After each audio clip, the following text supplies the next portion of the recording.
Hello guys, good morning. Gawa naman tayo ngayon ng saluna o maraglaham. Iba-iba naman po tayo ng paraan pero yung sa akin, pinapakulo ko muna yung karne hanggang sa lumambot.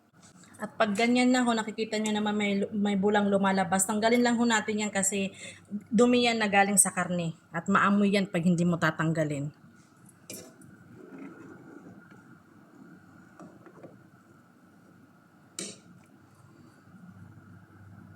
At pag ganyan po na malinis ng ating sabaw, lagay na natin ang ating mga ricados. Dahon laurel, black lemon, dried lemon, hale,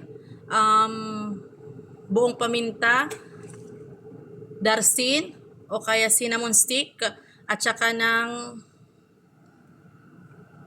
ano ba tong isa? Kalimutan ko, cloves. Sabay na rin natin ang ating sibuyas, kamatis, at saka bawang. Hinati ko lang sa gitna. Sa mga spices naman natin, naglagay lang ako ng buharat imarat, turmeric, asin, kusbara powder, cumin powder, at saka ng meat spices.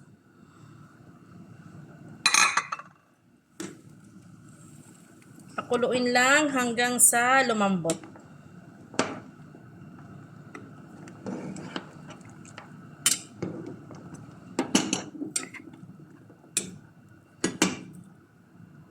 Naglalagay pala ako ng Maggi.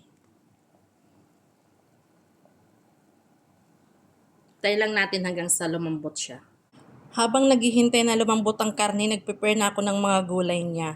Kusa, patatas, carrots, at saka bamya. Piniprito ko pala yan bago ilagay mamaya.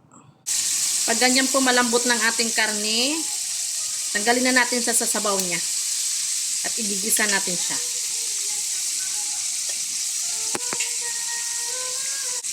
Huwag natin itapon ng sabaw guys at gagamitin natin yan mamaya. Hindi nang gagamitin natin sabaw sa ating saluna. Yan na po ang ating karne at yung sabaw, sinala ko lang po yan kanina. Sa paggisa naman gagamit tayo ng ginger, bawang sibuyas at saka kamatis. Hindi na ako maglalagay ng mga pampalasa, gawa nga'y templado na siya. Tsaka syempre yung tomato paste natin. Ito na rin yung napritong gulay. Lagyan na tayo ng mantika.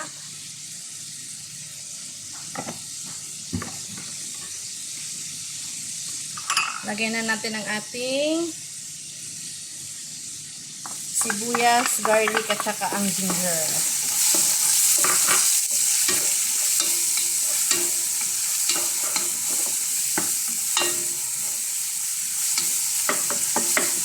Hayaan lang natin siyang mag-isa ng mabuti hanggang sa lumabas yung aroma ng sibuyas.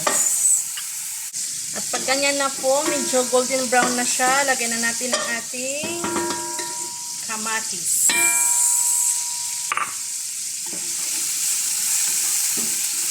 Mas maganda yung paggisa, mas masarap ang ating niluluto.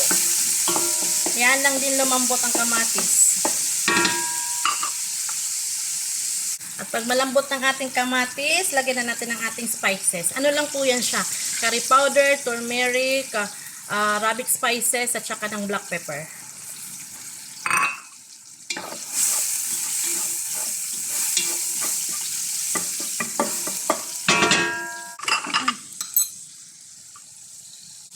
Lagyan na natin ang tomato paste.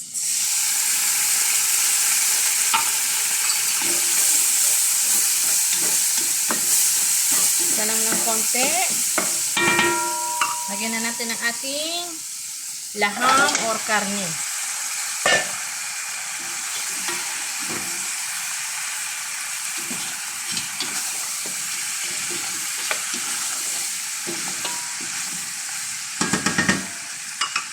Sunod na natin ang kanyang sabaw na ginamit natin kanina sa pagpapakulo.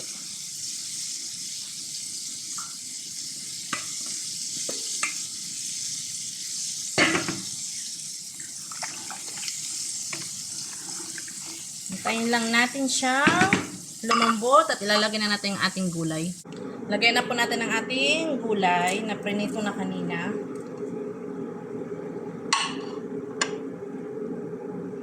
Tingkembot na lang yan, okay na yan. Kasi lahat malambot na. Yung gulay na prito na rin, yung laham, pinalambot na rin kanina. At pag malambot na ang ating karne, lagyan na natin ang ating kusbara. Ayan, luto na po ang ating saluna, laham or marag. Thank you, buyers!